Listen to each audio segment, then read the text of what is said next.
Good morning बच्चों। आज अपन साझेदारी फर्मों का लेखांकन जो टॉपिक है उस विषय में चर्चा करेंगे। पूर्व की क्लासों में आपने ये देखा था एकल स्वामित्व की फर्म का लेखांकन या रिकॉर्ड कैसे रखा जाता है। आज अपन बोर्ड क्लास जो 12th का सिलेबस है उसमें आपका जो टॉपिक वाइज जो अपन अंकन करेंगे उसमें सर्वप्रथम आपको देखना है कि साझेदारी फर्मों का लेखांकन है। ये अंक भार बोर्ड ने जो निर्धारित कर रखा है ये अंक भार है 25 जो अंक भार हैं ये साझेदारी फर्मों के लेखांकन से रिलेटेड है। अब साझेदारी फर्मों का लेखांकन इसको 4 भागों में डिवाइड किया गया, जिसका पहला भाग आज अपन समझेंगे कि नए साझेदार का फर्म में प्रवेश और उस प्रवेश के बाद क्या परिस्थितियां पैदा होती हैं और उनका अपने को समाधान कैसे करना है।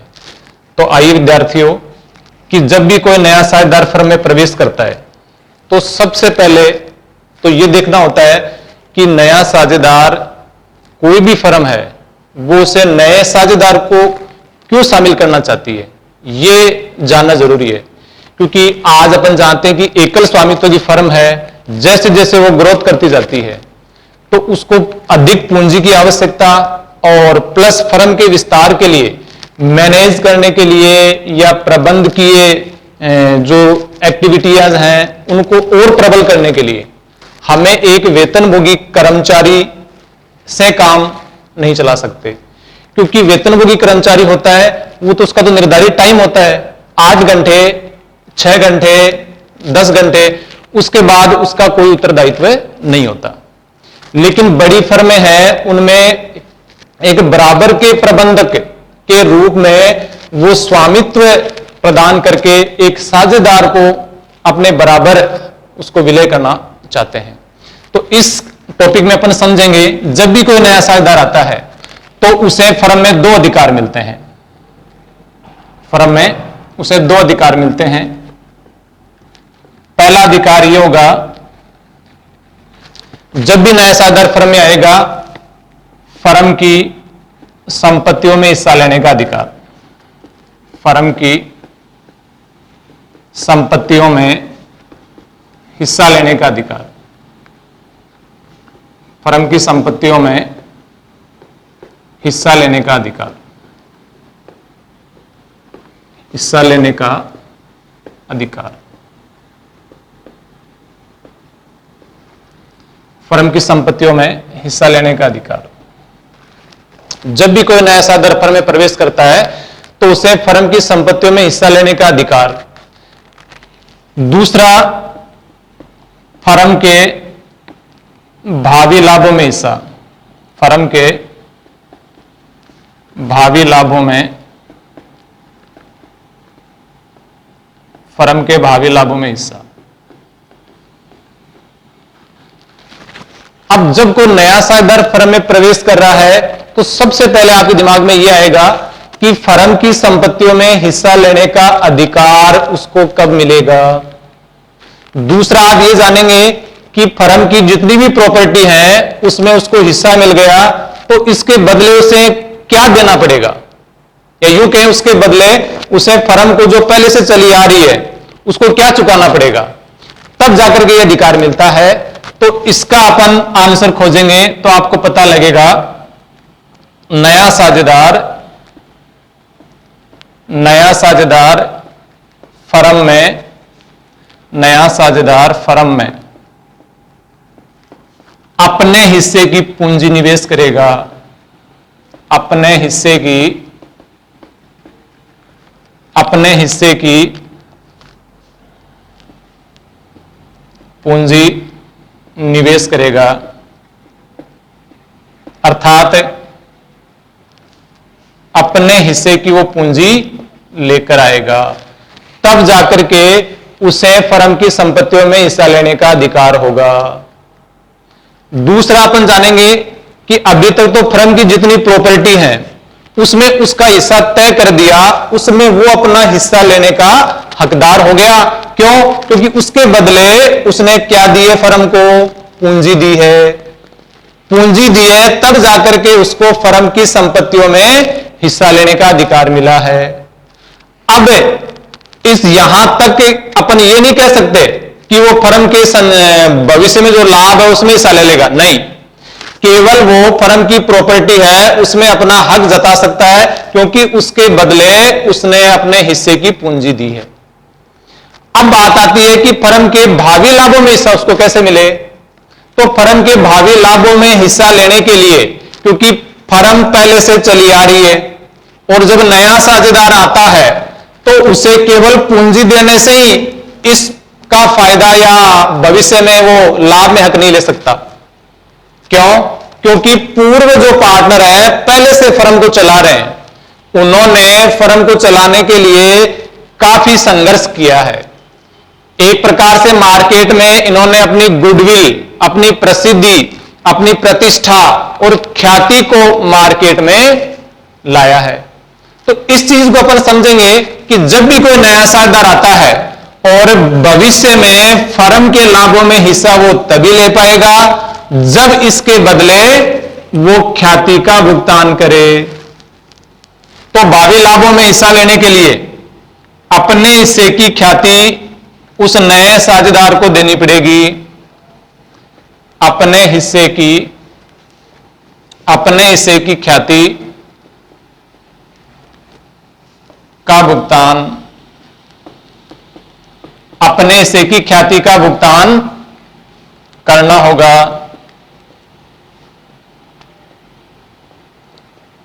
इससे अपन ये समझे कि जब नया साझेदार फर्म में प्रवेश कर रहा है तो उसे दो अधिकार मिलते हैं। पहला अधिकार है फर्म की संपत्तियों में हिस्सा लेने का अधिकार और दूसरा है फर्म के भावी लाभों में हिस्सा लेने का अधिकार। ये दोनों अधिकार तभी मिलेंगे जब नया साझेदार अपने हिस्से की पूंजी का योगदान करेगा, तब उसे फर्म की प्रॉपर्टी में हिस्सा लेने का हक मिल जाएगा। अब हिस्सा वो पुराने पार्टनर्स तय करते हैं कि आने वाले पार्टनर को कितना हिस्सा देना है, 1/4 देना है, 1/5, 1/10, जो भी है ये पुराने पार्टनर ही तय करते हैं। इसके लिए वो जितनी भी फर्म की प्रॉपर्टी है अपने हिस्से की पूंजी ले आता है, तो उसे संपत्तियों में हिस्सा लेने का अधिकार मिल जाता है। दूसरा, फर्म के भावी लाभों में हिस्सा उसको तभी मिलेगा वह अपने हिस्से की ख्याति का भुगतान करेगा। अब आपके सामने प्रश्न यह है कि ख्याति क्या है? ख्याति क्या है? तो ख्याति एक प्रसिद्धि का नाम है जो पुराने साझेदार पहले से चली आ रही है फर्म को अब तक जिस ऊंचाई पर वो लेके गए हैं उसमें उनका योगदान, उनकी मेहनत, उनका संघर्ष वो रहा है। इसके लिए जब फर्म ग्रोथ कर रही है तभी तो वो नए पार्टनर को मिलाना चाहते हैं। इसके लिए वो जो भी नया पार्टनर आएगा उससे फर्म की ख्याति निकाल करके धनराशि जो भी ख्याति की आती है वो पुराने पार्टनर जी तय करते हैं कि हमें किस हिसाब से कितनी ख्याति किस विधि से मूल्यांकन करना है। इस टॉपिक के बारे में आगे आप विस्तार से पढ़ोगे तब सारी स्थिति आपके सामने क्लियर हो जाएगी। यहां एक बार आपको यही समझना है कि वो ख्याति लेके आएगा तब जाकर के फर्म के लाभों में उसको हिस्सा मिल जाएगा, पूंजी लेकर के आएगा तब फर्म की जितनी भी प्रॉपर्टी है उसमें उसको हिस्सा मिल जाएगा। अब आगे चलते हैं अपन। इतना समझने के बाद आपको आगे यह देखना है कि नया साझेदार जब भी फर्म में प्रवेश करता है तो उसके सामने कई प्रकार की परिस्थिति आती है, या यूं कहें कई प्रकार के समायोजन अपने को करने होते हैं ताकि अपन सही लेखांकन कर सकें। तो इसी दिशा में अब अपन आगे बढ़ेंगे कि नए साझेदार के प्रवेश पर नए साझेदार के प्रवेश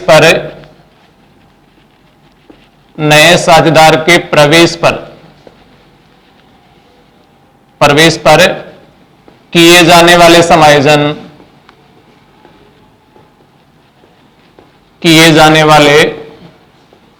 समायोजन,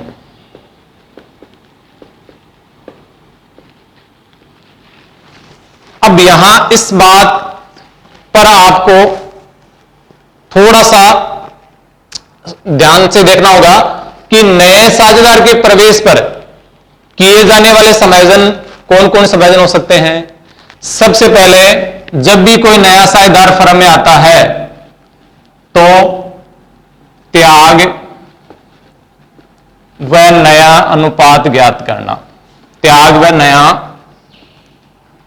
अनुपात ज्ञात करना।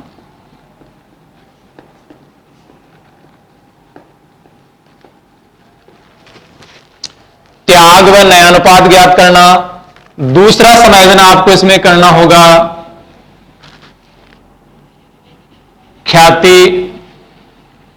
ख्याति का मूल्यांकन, ख्याति का मूल्यांकन व लेखांकन, ख्याति का मूल्यांकन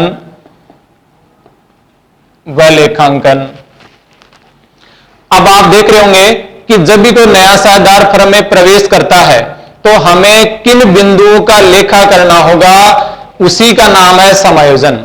अब समायोजन के अंतर्गत त्याग व नया अनुपात ज्ञात करना, उसके बाद अपन समझेंगे ख्याति का मूल्यांकन और ख्याति का लेखांकन।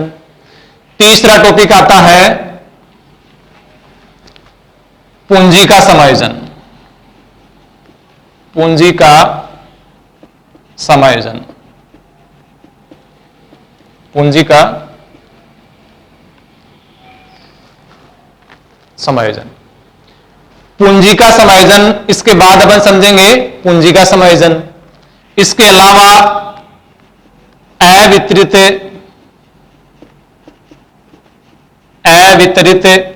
लाभों व हानियों का समायोजन,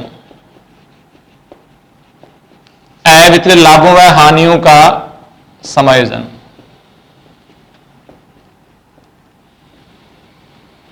अवितरित लाभों व हानियों का समायोजन।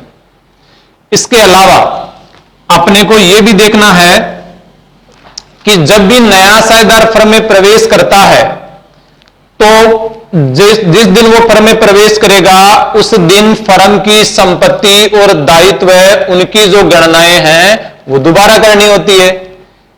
तो इसके लिए पांचवा समायोजन हो जाएगा संपत्तियों का पुनर्मूल्यांकन, या यूं कह सकते हैं पुनः मूल्यांकन।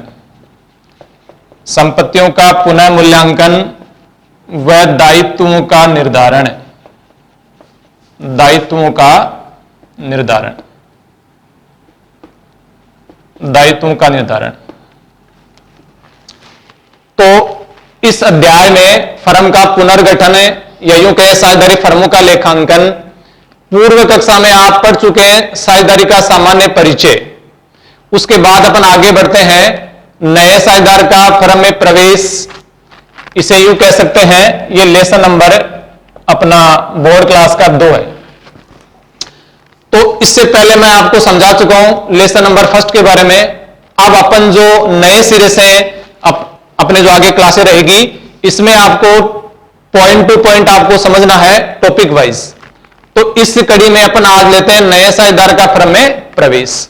तो फर्म में प्रवेश के लिए नए साझेदार के प्रवेश पर किए जाने वाले समायोजन, तो यूं कहें इन 5 बिंदुओं पर ही आपका पूरा लेसन समाहित है। ये 5 टॉपिक आपको समझने होंगे। उसके बाद आप इस लेसन के न्यूमेरिकल जो क्वेश्चन है वो आप आसानी से कर पाएंगे। तो आज अपन जो प्रवेश के लिए समायोजन है उसमें सबसे पहले जो टॉपिक है त्याग व नया अनुपात ज्ञात करना। क्योंकि जब नया साझेदार फर्म में आएगा तो अपने को सबसे पहले त्याग का मतलब है पुराने साझेदार का लाभ हानि अनुपात कम होना, वो त्याग होता है सेक्रीफाई। और नया साझेदार आता है उसको देने के लिए पुराने पार्टनर्स अपने लाभ में कमी करते हैं, उसी का नाम त्याग है। उसके बाद नए साझेदार के आने के बाद वो पार्टनर नए अनुपात की गणना कर लेते हैं। तो अपन आगे इस टॉपिक पर चर्चा करेंगे।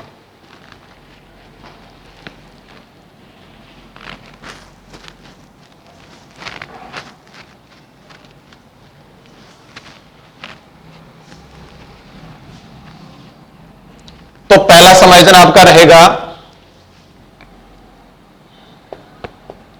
त्याग व नए अनुपात की गणना। त्याग व नए अनुपात की गणना।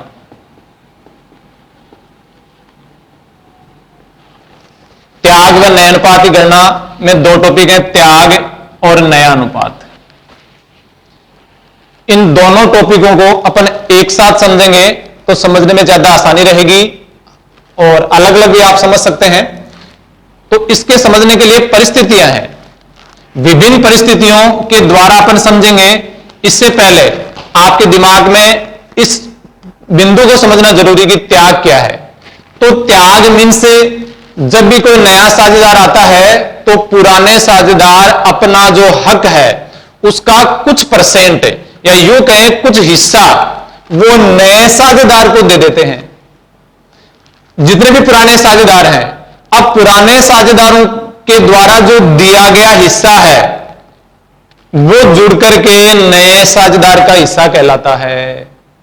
और ये मैंने आपको पहले बता दिया कि नया साझेदार अपने हिस्से की पूंजी लाएगा तब फर्म की संपत्तियों में हिस्सा मिलेगा, और वो भविष्य में लाभों में हिस्सा लेने के लिए उसे ख्याति का भुगतान करना होगा। तो वो दोनों टॉपिक का सॉल्यूशन तभी होगा जब आप ये समझ पाओगे कि त्याग अनुपात और नया अनुपात कैसे निकालें। तो इसके लिए अपन सर्वप्रथम चलते हैं, जब नया साझेदार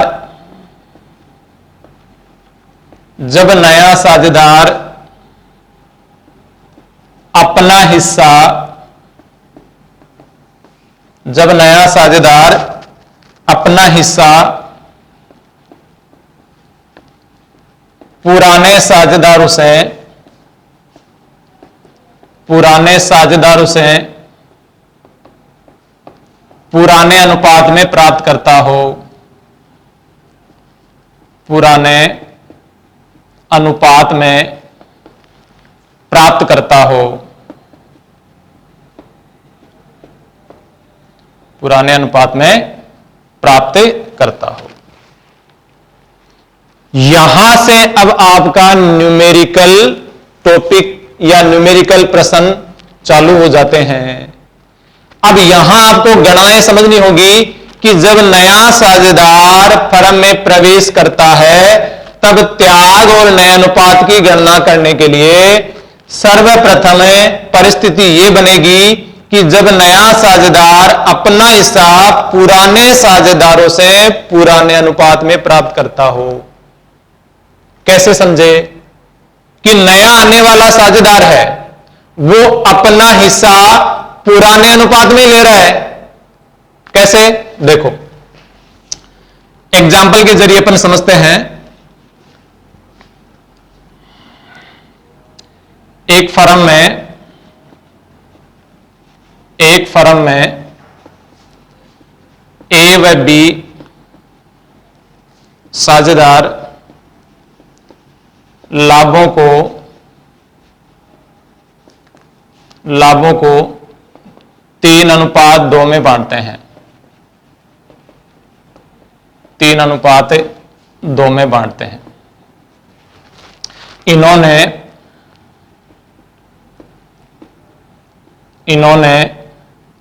सी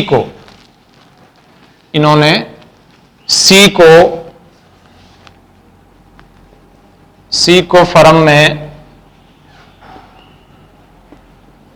1/5 हिस्से के लिए प्रवेश दिया। 1/5 हिस्से के लिए फर्म में प्रवेश दिया, फर्म में प्रवेश दिया। त्याग व नया अनुपात ज्ञात करें। त्याग व नया अनुपात ज्ञात करें। प्रश्न की लैंग्वेज को आप अच्छी तरह समझ लें कि आपके सामने टॉपिक है अपन त्याग और नए अनुपात, ये दो आपको रेशियो निकालने हैं। आपको त्याग का मतलब सेक्रीफाई रेशियो, इसको यूं कह सकते हो एसआर, शॉर्ट में एसआर, और ये आप कह सकते हो शॉर्ट में इसको एनपीएसआर। तो अपने को एसआर और एनपीएसआर ज्ञात करना है, और बोर्ड एग्जाम में लगभग हर वर्ष इस टॉपिक में से 2 नंबर का क्वेश्चन बनता है कि त्याग अनुपात या नया अनुपात कैसे निकालें। टॉपिक वाइज में आपको अच्छी तरह कंप्लेन करूंगा। आज अपन टॉपिक यही लेंगे, इसी के बारे में आपको समझना है कि जब नया साझेदार अपना हिसाब पुराने साझेदारों से पुराने अनुपात में प्राप्त करता हो, इसका मतलब यह हुआ कि 2 पुराने पार्टनर हैं ए और बी, लाभों में 3:2 ये पहले से बांटे चले आ रहे हैं। इन्होंने निर्णय लिया कि सी को फर्म में 1/5 हिस्से के लिए प्रवेश दिया। तब त्याग और नया अनुपात की गणना कैसे करें? तो ध्यान दें विद्यार्थियों कि ए और बी ये आपके सामने क्लियर है, ये सॉल्यूशन। ए अनुपात बी, इनका पुराना अनुपात आपको दिया हुआ है 3:2। अब आपको समझना यह कि जो सी फर्म में आ रहा है उसका हिस्सा तय है कि वो 1/5 के लिए आ रहा है। अब समस्या यह कि 1/5 हिस्सा कौन कितना दे रहा है, ए कितना देगा और बी कितना देगा, प्रश्न में कहीं भी लिखा हुआ नहीं है। क्या लिखा हुआ है आपको स्वयं को समझना पड़ेगा। देखो मैं ये लाइन इसलिए डाल रहा हूं, एग्जाम में ये लाइन नहीं आएगी, आपको स्वयं को समझना होगा कि प्रश्न क्या कह रहा है। इससे जुड़ा हुआ है, इसलिए जुड़ा हुआ है कि ए और बी 3:2 में लाभों को बांटते हैं। इन्होंने सी को फर्म में प्रवेश दिया 1/5 हिस्से के लिए, और प्रश्न में कुछ भी नहीं कर रखा है। अब आप इस टॉपिक पे आए कि नया साझेदार अपना हिस्सा पुराने साझेदारों से पुराने अनुपात में प्राप्त करता हो, तो सीधी सी बात है जब कुछ भी नहीं कह रखा है प्रश्न में, तो आपको यह समझना होगा कि पुराने पार्टनर्स का जो पुराना अनुपात है वही इनका क्या कहलाएगा, त्याग अनुपात। और अगर आप और गहराई में जाएं तो अगर आप अनुपात निकालोगे तो भी आपका अनुपात कितना आना है, 3:2। देखो अपन गणना करेंगे एसआर की। एसआर का मतलब है सेक्रीफाइंग रेशियो, त्याग अनुपात, इसे बोलते हैं त्याग। ये त्याग अनुपात है।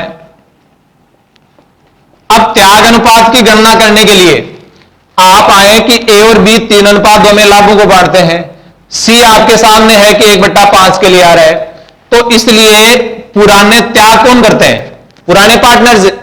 तो ए का त्याग कैसे निकलेगा कि नया जो पार्टनर आया है वो 1/5 के लिए आया है, और पर्सन में कुछ नहीं कह रखा कौन कितना हिस्सा दे रहा है। तो आप इस पर ध्यान दें कि जब कुछ नहीं कह रखा है तब इनका पुराना अनुपात ही आपको मानना है। पुराना अनुपात कितना है, 3:2। तो सीधी सी बात है 3/5, 3/5 ये हिस्सा किसने दे दिया, 3/25 जो त्याग है वो ए का त्याग है। ऐसे ही आपको बी का निकालना होगा।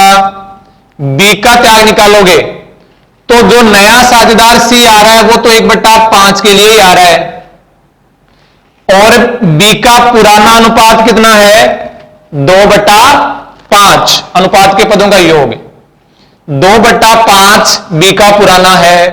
इसको कैलकुलेट करोगे 2/25, ये 2/25 त्याग किसका आ गया, बी का आ गया। सरल भाषा में समझें कि ए और बी पहले से फर्म को चला रहे हैं, लाभ हानि 3:2 में बांट रहे हैं। इन्होंने सी को फर्म में 1/5 हिस्से के लिए प्रवेश दिया। त्याग और नया अनुपात ज्ञात करना है, तब आपको यह समझना होगा कि ऐसा निकालेंगे ए का त्याग, जो नया पार्टनर आ रहा है उसका हिस्सा 1/5 है। इस 1/5 में से 3/5 कौन दे रहा है? ए दे रहा है, तो ए का त्याग हो गया 3/25। ऐसे बी अपने लाभों में से जो नया साझेदार आया है 1/5 गुणा 2/5, तो इसने त्याग कर दिया 2/25। अब उत्तर की जांच कर सकते हो आप कि सी का जो हिस्सा है वो 1/5 है। अब यहां इन दोनों ने, इसने इतना दिया, ए ने 3/25, बी ने दिया 2/25, तो सी का हिस्सा निकल जाएगा 3/25 तो ए से मिला, प्लस 2/25 बी से मिला। दोनों का आप योग करेंगे तो सी का हिस्सा आ जाएगा। एलसीएम लिया 25 आ गया, 25 को कैलकुलेट करोगे 3 + 2 5/25,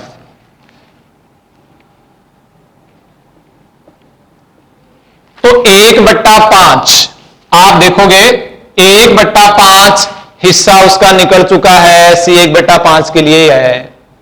और ए ने दे दिया 3/25, बी ने दे दिया 2/25, तो सी का हिस्सा आ चुका है। अब आपको समझना है, ये तो आया त्याग अनुपात। अब इन दोनों का अनुपात ले लो आप, तो वो हो जाएगा त्याग अनुपात। त्याग अनुपात आप निकालोगे तो त्याग अनुपात कैसे आएगा? थोड़ा ऊपर समझ लें इसको।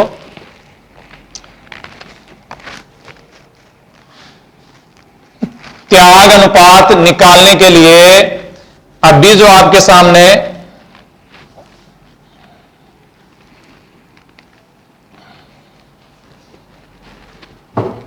अभी जो आपने देखा है कि त्याग अनुपात ए का त्याग हुआ 3/25, बी का त्याग हुआ 2/25, दोनों का आप अनुपात निकालोगे 3/2, और इन दोनों का पुराना भी कितना था?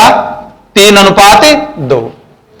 मैंने आपको पहले यही कहा था कि 3/25 2/25, ये दोनों का त्याग अनुपात आ गया 3/2, जो पुराना है वही आ गया।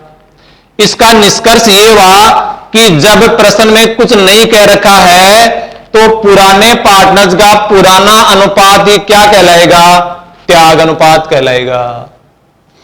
और आपने गणना इस तरह आपको करनी है। अब आपको यह समझना है कि नया अनुपात कैसे ज्ञात करें।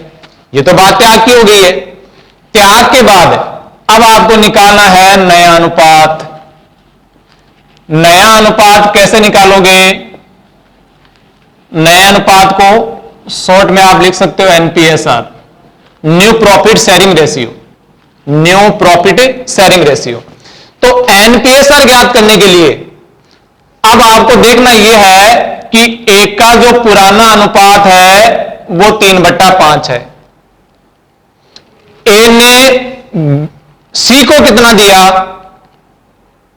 बताएं? ए ने सी को कितना दिया? आपके सामने है, ये अभी जो आपने निकाला है ये त्याग है, ये एसआर है। तो ए ने तो दिया 3/25, तो देने का मतलब क्या है? ए के लाभ में से कम होना, वही तो त्याग होता है। 3/5 माइनस 3/25, ये ए ने अपने हिस्से में से किसको दिया? सी को दिया। तभी तो सी और इन दोनों का आपने योग किया है, तब किसका हिस्सा निकल गया? सी का हिस्सा निकल गया। अब आप देखोगे ए का पुराना 3/5 था, जब नया पार्टनर आया है ए ने अपने हिस्से में से 3/25 दे दिया। देने का मतलब कम करना, या यूं कहें NPSR का जो सूत्र है, NPSR ये सूत्र है OPSR minus SR। OPSR minus SR। OPSR का मतलब है ओल्ड प्रॉफिट शेयरिंग रेशियो। ए का 3/5 था और SR ए का कितना था? 3/25। तो OPSR में से SR माइनस करोगे तब ए का नया अनुपात निकल जाएगा। एलसीएम आ गया 25, 15 माइनस 3, 12/25, ये ए का नया अनुपात है। ऐसे ही अपन देखेंगे बी का पुराना कितना है 2/5। बी ने त्याग कितना किया 2/25। एलसीएम लिया 25, 5 को 10 माइनस 2, 8/25। सी को आपके बारे में आपको पता ही है, सी 1/5 के लिए आ रहा है और अपने निकाले उसका अनुपात 1/5। तो अब सी का जो नया है वो 1/5 है ही। तो तीनों का नया निकल चुका है। ए का जो पुराना था इसने सी को दिया, वो घटा दिया, ए का बच गया 12/25। बी का जो पहले वाला अनुपात था उसमें से बी ने दे दिया सी को 2/25, वो अपने कम कर दिया, क्योंकि जब सी फर्म में आएगा तो उसे हिस्सा तो दोनों ओल्ड पार्ट में देंगे ना। इसलिए आपने देखा कि 12/25, अब आप एनपीएसआर ज्ञात कर लिया, अपने अनुपात निकाल दो। ए का नया अनुपात 12/25, बी का नया अनुपात 8/25, सी का नया अनुपात आपके सामने है 1/25। तीनों का एलसीएम लेके कैलकुलेट करोगे आप 12:8:5। ये नया अनुपात, इसी का नाम है एनपीएसआर। पूर्व में आपने जो निकाला अभी जस्ट त्याग अनुपात कितना आया था 3/25 और 2/25 अपन निकाल चुके हैं। 3/25 अनुपात 2/25, ये 3:2 है, इसी का नाम एसआर। ये एसआर आ गया। और 12:8:5 ये आ गया एनपीएसआर। तो ये गणनाएं आपको 1 बाय 1 समझनी होंगी। आज मैंने आपको सार गर्भित जो बताई है एक बार पुनः, कि जब भी कोई साझेदार फर्म में प्रवेश करता है उसे 2 अधिकार मिलते हैं। फर्म की संपत्तियों में हिस्सा लेने का अधिकार और फर्म के भावी लाभों में हिस्सा लेने का अधिकार। ये दोनों अधिकार उसको तभी मिलेंगे जब वो पूंजी लेकर के आएगा अपने हिस्से की। जैसे इसका हिस्सा आ गया ना 1/5 नए पार्टनर का, अपने हिस्से की पूंजी लेके आएगा, फर्म की जितनी भी प्रॉपर्टी है उसमें हिस्सा मिल जाएगा। दूसरा, अगर वो भावी लाभों में उसे हिस्सा लेना है तो फर्म की जो गुडविल है ये तय पुराने पार्टनर जी करते हैं। इसके बारे में अपन आगे चर्चा विस्तार से करेंगे। वो अपने हिस्से की गुडविल ले आता है तो उसे लाभ में हिस्सा मिल जाता है। उसके बाद अपन आगे बढ़ते हैं कि जब नया साझेदार फर्म में शामिल कर लिया तो फर्म में कौन कौन से समायोजन करने होंगे। इस कड़ी में सर्वप्रथम त्याग अनुपात और नया अनुपात ज्ञात करना होगा। अब त्याग अनुपात और नए अनुपात की विभिन्न परिस्थितियां हैं, तो अपन प्रत्येक क्लास में 1 बाय 1 ये परिस्थितियां समझते जाएंगे। आज आपने समझा है कि जब नया साझेदार आता है उसका हिस्सा दिया हुआ है, पुराने पार्टनर्स का लाभ हानि अनुपात दिया हुआ है और प्रश्न साइलेंट है कि सी अर्थात नया साझेदार किससे कितना हिस्सा ले रहा है, इस विषय में प्रश्न मौन है। तो आपको समझना है कि पुराने अनुपात जो दिया हुआ है वही त्याग अनुपात आएगा। अगर गणना करनी है तो मैंने आपको तरीका बताया कि जो नया पार्टनर आ रहा है उसको पुराने पार्टनर से अपने पुराने अनुपात से गुणा कर लेंगे।